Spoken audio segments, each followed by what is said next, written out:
ED director Rahul നവീന്റെ കാലാവധി നീട്ടി. ഒരു വർഷത്തേക്ക് കൂടിയാണ് കാലാവധി നീട്ടിയത്. 2027 ഓഗസ്റ്റ് 13 വരെ സ്ഥാനത്ത് തുടരും. ഭരണകൂടത്തെ സഹായിക്കാൻ പറ്റിയ ഉദ്യോഗസ്ഥരെ നിലനിർത്തുകയാണെന്ന് പ്രതിപക്ഷം വിമർശിച്ചു. നോബിൾ അത് തന്നെയാണ് നോബിൾ.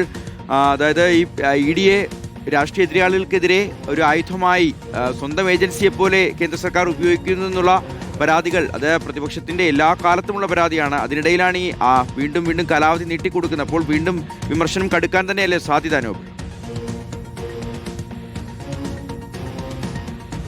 ഷിയാസ്, രാഹുൽ നവീനെ സംബന്ധിച്ചിടത്തോളം EDയിൽ അദ്ദേഹത്തിന്റെ കാലാവധി നീട്ടി നൽകുമ്പോൾ കേന്ദ്ര സർക്കാർ കഴിഞ്ഞ കുറേ നാളുകളായി വലിയ വിമർശനം നേരിടുന്നത് രാഷ്ട്രീയ വേട്ടയാടലിന് വേണ്ടി ED ഉപയോഗിക്കുന്നു എന്നാണ്. അതിന് പറ്റിയ ഉദ്യോഗസ്ഥരെ ആ സ്ഥാനം നിലനിർത്തുന്നതിന്റെ ഭാഗമായാണ് ഇപ്പോൾ ഇങ്ങനെയൊരു കാലാവധി നീട്ടി നൽകിയിരിക്കുന്നത് എന്ന വിമർശനം ശക്തമായ തന്നെ പ്രതിപക്ഷം ഉന്നയിക്കുകയും ചെയ്തു. കഴിഞ്ഞ നാളിൽ നമുക്കറിയാം കേരളത്തിലാണെങ്കിൽ പോലും ED നടപടി വലിയ തരത്തിൽ ചർച്ച ചെയ്യപ്പെട്ട സാഹചര്യമുണ്ട്. പ്രതിപക്ഷ നേതാക്കൾക്കെതിരെ കേരളം എന്ന് മാത്രമല്ല മറ്റ് സംസ്ഥാനങ്ങളിൽ പലയിടത്തും മുഖ്യമന്ത്രിമാർ അറസ്റ്റിലായ സാഹചര്യമൊക്കെ ഉണ്ട്. എന്താണെങ്കിലും ഈ പ്രതിപക്ഷ കക്ഷികൾ ശക്തമായ വിമർശനം ഉന്നയിക്കുമ്പോഴും രാഹുൽ നവീന്റെ കാലാവധി കേന്ദ്രം നീട്ടി നൽകിയതിൽ മറ്റ് മാറ്റങ്ങൾ ഇല്ല എന്നാണ് നമുക്ക് അറിയാൻ കഴിയുന്നത്. 2027 ഓഗസ്റ്റ് 13 വരെ അദ്ദേഹം EDയുടെ ഈ തലപ്പത്ത് തുടരും എന്നാണ് നമുക്ക് വിവരം ഇതുവഴി ലഭിക്കുകയും ചെയ്യുന്നത്. പുതിയ മാറ്റത്തോടെ അദ്ദേഹം വിരമിക്കലിന് ശേഷവും ED ഡയറക്ടറായി തുടരുകയും ചെയ്യും. 2019 EDയുടെ സ്പെഷ്യൽ ഡയറക്ടറായി രാഹുൽ നവീൻ എത്തുന്നത്. അതിനുശേഷം 2023 ED ഡയറക്ടറായി ചുമതല നൽകുകയും ചെയ്തു. നിലവിലത്തെ ഈ സാഹചര്യത്തിൽ 2024 ഓഗസ്റ്റ് അദ്ദേഹത്തിന്റെ സമയം തീരേണ്ടതാണ്. പക്ഷേ എങ്കിൽ പോലും ആ സമയം തീരാപ്പോഴും അദ്ദേഹത്തെ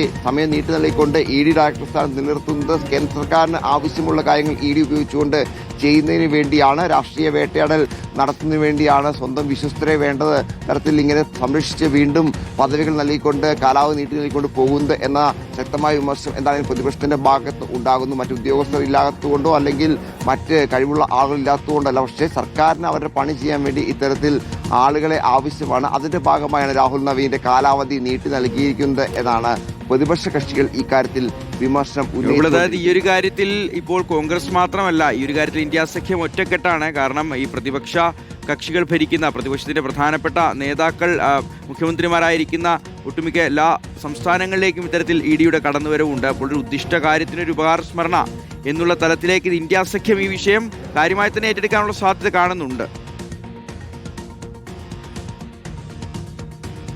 തീർച്ചയായും ഇന്ത്യ സഖ്യം ഈ വിഷയത്തിൽ പ്രതിഷേധങ്ങളൊക്കെ സംഘടിപ്പിക്കാനുള്ള സാധ്യതയാണ് ഉള്ളത്. പ്രത്യേകിച്ച് ഈ പറഞ്ഞതുപോലെ തന്നെ വിവിധ പ്രതിപക്ഷ സംസ്ഥാനങ്ങളിൽ മാത്രമല്ല ഭരണപക്ഷം BJP ഭരിക്കുന്ന സംസ്ഥാനങ്ങളിൽ പോലും പ്രതിപക്ഷ നേതാക്കൾ വലിയ ED കേസുകളിൽ പ്രതികളാകുന്ന സാഹചര്യമുണ്ട്. അവരെ ചോദ്യം ചെയ്യാൻ വിളിപ്പിക്കുന്ന സാഹചര്യമുണ്ട്. പലരും അറസ്റ്റ് ചെയ്യുന്ന സാഹചര്യമുണ്ട്. പല ആളുകളും ED കേസുകൾക്ക് പിന്നാലെ പാർട്ടി തന്നെ മാറി BJPയിൽ പോയ സാഹചര്യമുണ്ട്. എന്താണെങ്കിലും ഇതൊക്കെ ഉയർത്തിക്കൊണ്ട് രാഹുൽ നവീന്റെ ഈ കാലാവധി നീട്ടി നൽകിയ നടപടിയെ ശക്തമായ തന്നെ പ്രതിപക്ഷം ചോദ്യം ചെയ്യും. ഒരുപക്ഷെ പാർലമെന്റ് കവാടത്തിനടക്കം പ്രതിഷേധങ്ങൾ നടക്കുന്ന സാധ്യതയുണ്ട്. ഇതാണെങ്കിലും തെരുവിലൊക്കെ വലിയ പ്രതിഷേധം ഇതുമായി സംഘടിപ്പിക്കാൻ നീക്കങ്ങളൊക്കെ ആലോചനയിൽ ഉണ്ട് എന്നാണ് അറിയാൻ കഴിയുന്നത്. നിലവിലത്തെ സാഹചര്യത്തിൽ രാഹുൽ നവീന്റെ കാലാവധി നീട്ടി നൽകുന്ന നേരത്തെ ഞാൻ പറഞ്ഞ പോലെ കേന്ദ്ര സർക്കാർ അവരുടെ താല്പര്യം സംരക്ഷിക്കുന്നതിന് വേണ്ടി ഉദ്യോഗസ്ഥരെ ഇത്തരത്തിൽ നിയോഗിക്കുന്നതിന്റെ ഭാഗമായാണ് നീട്ടി നൽകിയെന്ന വിമർശനം അതുകൊണ്ട് തന്നെ കടുപ്പിക്കാൻ തന്നെയാണ് തീരുമാനം. ഒരുപക്ഷെ പാർലമെന്റിന് അകത്തും ഈ വിഷയം ഉയർത്തിക്കൊണ്ട് വലിയ പ്രതിഷേധത്തിലേക്ക് പ്രതിപക്ഷം കടക്കാനുള്ള സാധ്യതയുണ്ട്.